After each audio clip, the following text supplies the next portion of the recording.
Hi guys, welcome back to my YouTube channel Ghumakkad Badmash. Friends, आपने बहुत से वीडियोस में, शॉर्ट्स में और रील्स में कभी ना कभी इस जगह को जरूर देखा होगा, जहां पर भगवान शिव का एक बहुत बड़ा स्टैचू है, जिसे बोला जाता है आदि योगी, अर्थात योग के पहले गुरु। तो आज के इस वीडियो में मैं आपको बताने वाला हूं कि आप यहां कैसे बहुत ही कम बजट में आ सकते हैं, यहां आने का बेस्ट टाइम क्या होगा, कैसे आप बिना किसी खर्चे के यहां रुक सकते हैं, यानी कि रहना खाना सब कुछ फ्री, और आप यहां से भूलोक कैलाश कैसे जा सकते हैं, जिसे 99% लोग मिस कर देते हैं, जो कि यहां से मात्र 3 किलोमीटर के डिस्टेंस पर है। इस वीडियो में मैं आपको यह भी बताऊंगा कि आप वर्ल्ड का सबसे बड़ा नंदी जी का स्टैचू कहां देख सकते हैं, और साथ ही साथ आप यहां इसके अलावा और कौन सी ट्रिप बना सकते हैं। तो चलिए without wasting time video start करते हैं। और यदि आप हमारे चैनल पर नए हैं तो चैनल को सब्सक्राइब जरूर कीजिएगा, ताकि आपका कोई भी वीडियो मिस ना हो, और साथ में बेल आइकन दबाने के बाद ऑल बटन पर भी क्लिक जरूर कीजिएगा। तो दोस्तों, आज के वीडियो में हम चलने वाले हैं तमिलनाडु के कोयम्बटूर में, जहां पर ईशा फाउंडेशन स्थित है। सबसे पहले बात करते हैं कि हमें यहाँ कहाँ कहाँ जाना चाहिए।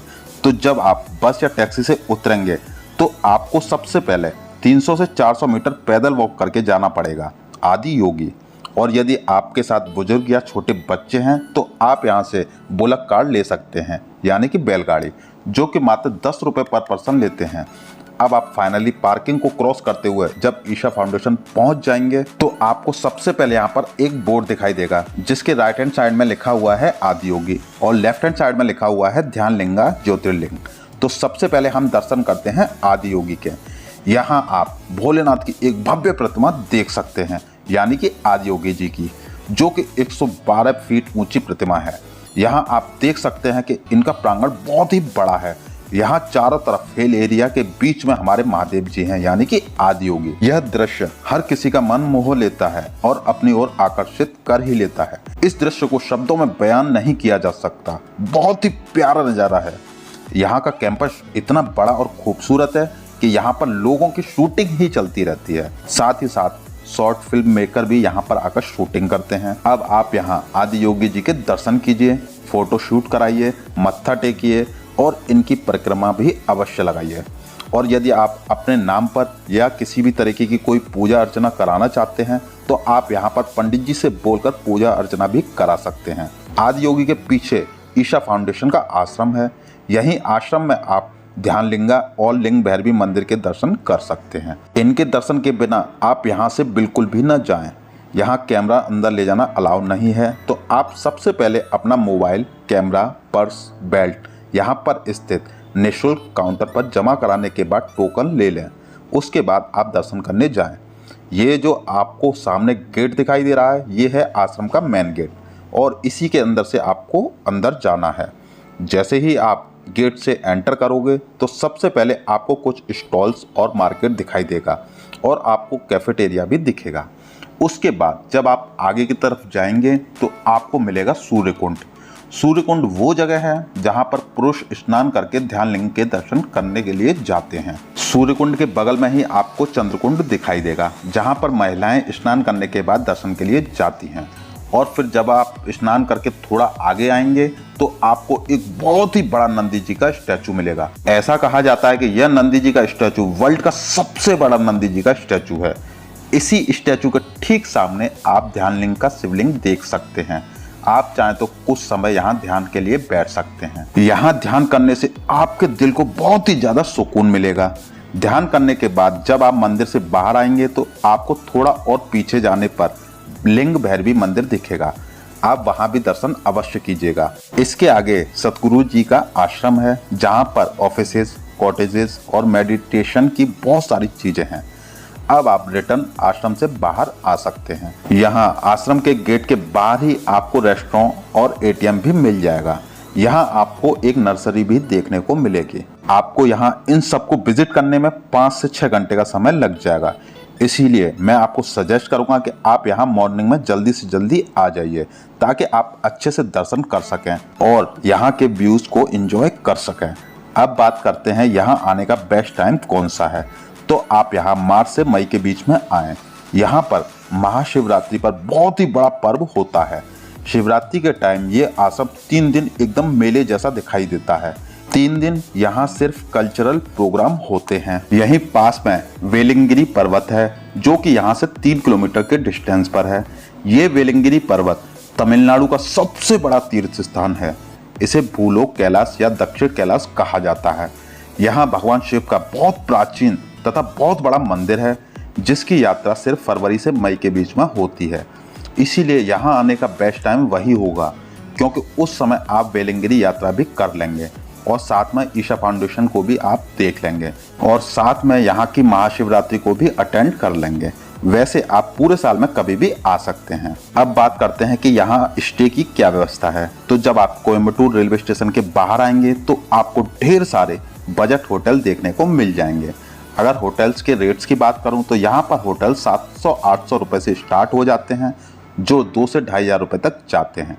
और यदि आप कोयम्बटूर में स्टे नहीं करना चाहते हैं तो ईशा योग सेंटर या ये कह लीजिए कि ईशा फाउंडेशन वो ट्रस्ट है जिसके द्वारा इन सारी चीज़ों का संचालन किया जाता है।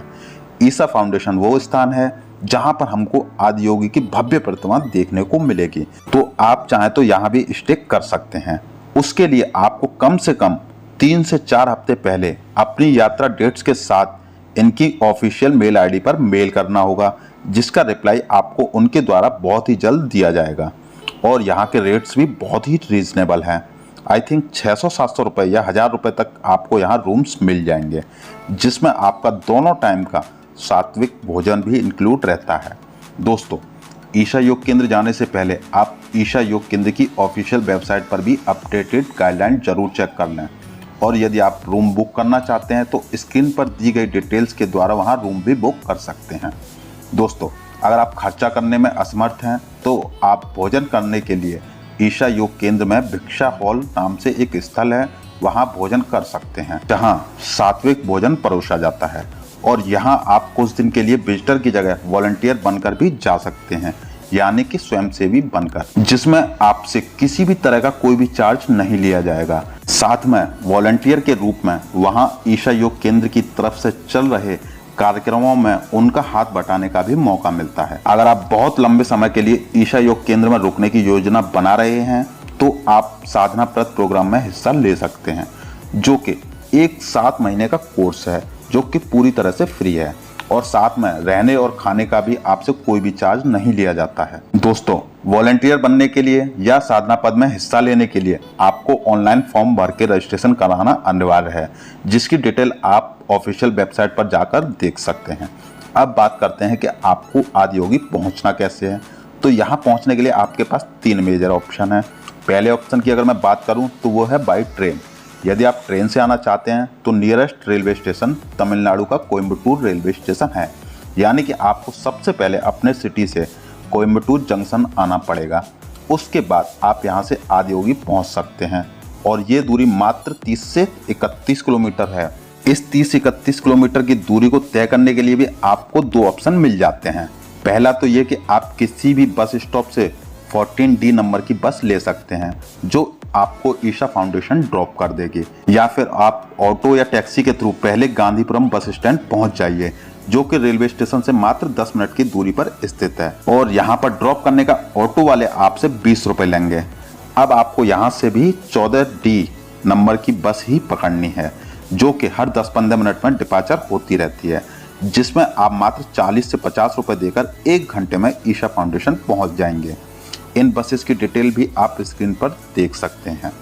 दोस्तों, किसी बस पर आपको 14D की जगह 14C भी देखने को मिल जाएगा, बट ये बसेस भी सिर्फ ईशा फाउंडेशन ही जाती हैं, तो आप बिल्कुल भी कंफ्यूज ना हो। कोयम्बटूर से दूसरे ऑप्शन की बात करूं तो वो है प्राइवेट टैक्सी या ऑटो रिक्शा, जिसके थ्रू भी आप आदियोगी जा सकते हैं। यहाँ पर ऑटो रिक्शा को टुक टुक भी कहा जाता है जो कि आपसे एक तरफ का 400 से 500 रुपए चार्ज लेते हैं, बट मैं आपको सजेस्ट करूंगा कि आप बस ही प्रेफर करें।